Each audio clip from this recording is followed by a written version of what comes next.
Hello friends, biology के दूसरे part में आपका स्वागत है। चलिए आज 11 से लेकर के 20 क्वेश्चन पर डिस्कस करेंगे।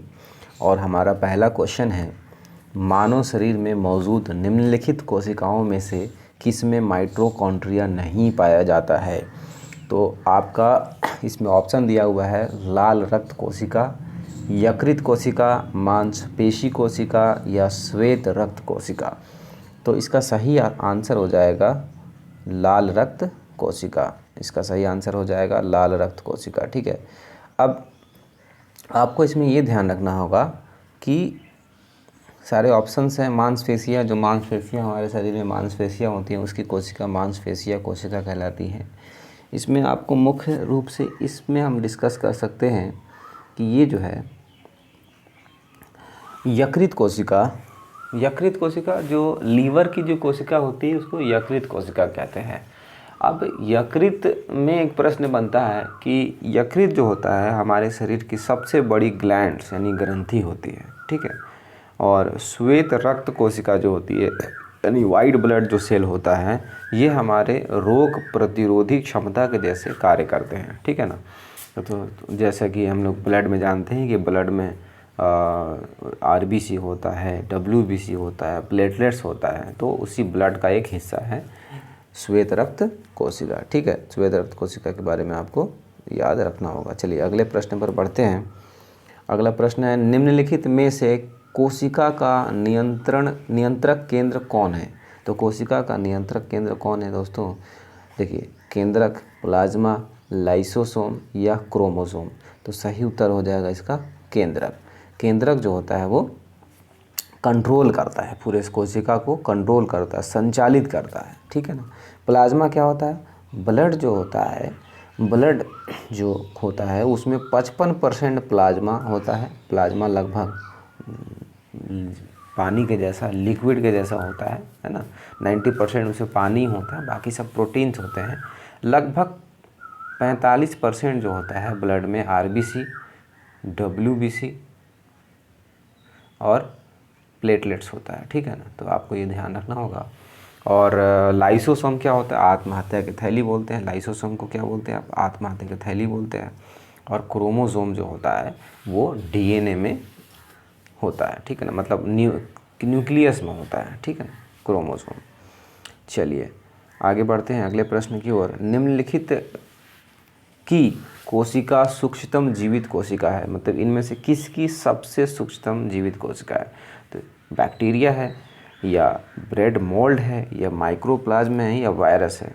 तो इसका सही उत्तर हो जाएगा माइकोप्लाज्मा। माइकोप्लाज्मा जो होता है उसकी जो कोशिका होती है सबसे छोटी कोशिका होती है, मतलब सबसे छोटी माइकोप्लाज्मा में जो सबसे छोटी कोशिका होती है, सबसे छोटे आकार का जो प्लाज्मा होता है उसको माइकोप्लाज्मा बोलते हैं। ठीक है ना।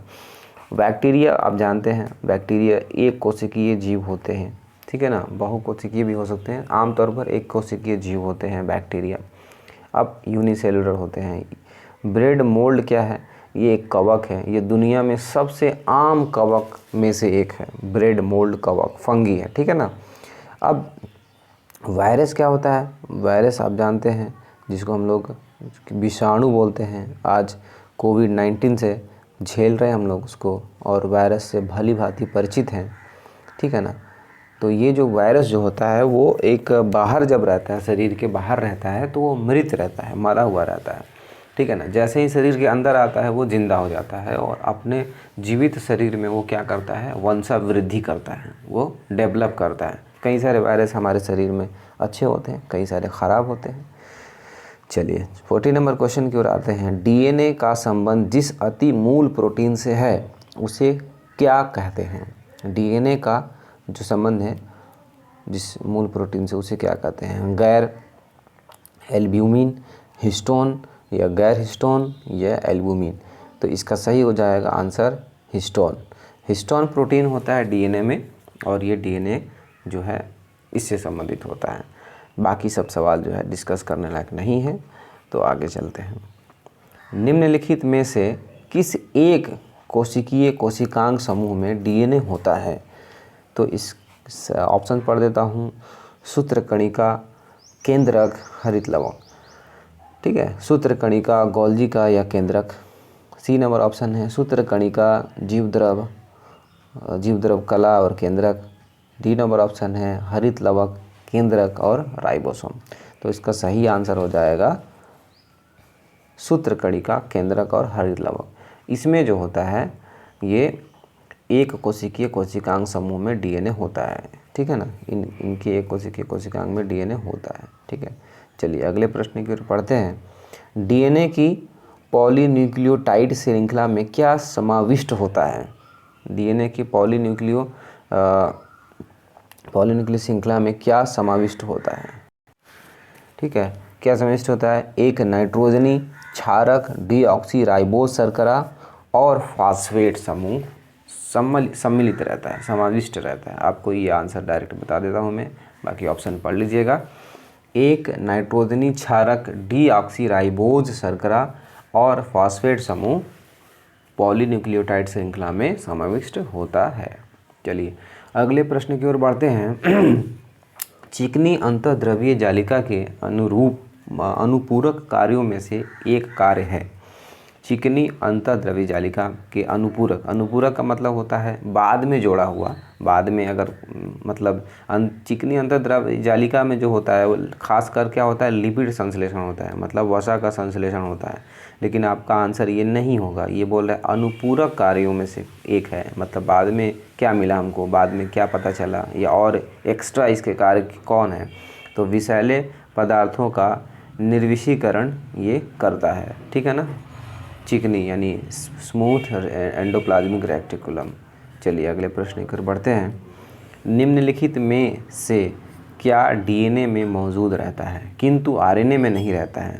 तो डीएनए में दरअसल जो रहता है वो एडेनिन, ग्वानिन, थाइमिन, साइटोसिन ये सारे होते हैं, लेकिन आरएनए में एक चीज़ ये नहीं रहता है, थाइमिन, ठीक है ना, थाइमिन नहीं रहता है। चलिए अगले प्रश्न की ओर बढ़ते हैं। आरएनए का प्राथमिक कार्य क्या है? आरएनए क्या करता है? सबसे पहले उसका प्राथमिक कार्य क्या है?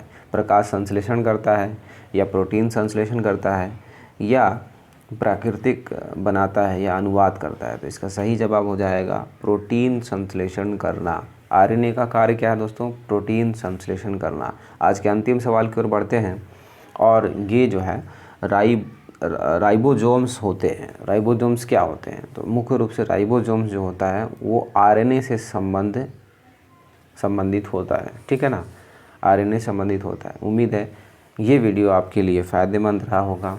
इसी तरह से आप पार्ट बाई पार्ट वीडियो को देखते रहिए और अपने नॉलेज को बढ़ाते रहिए। मिलते हैं अगले वीडियो में। धन्यवाद।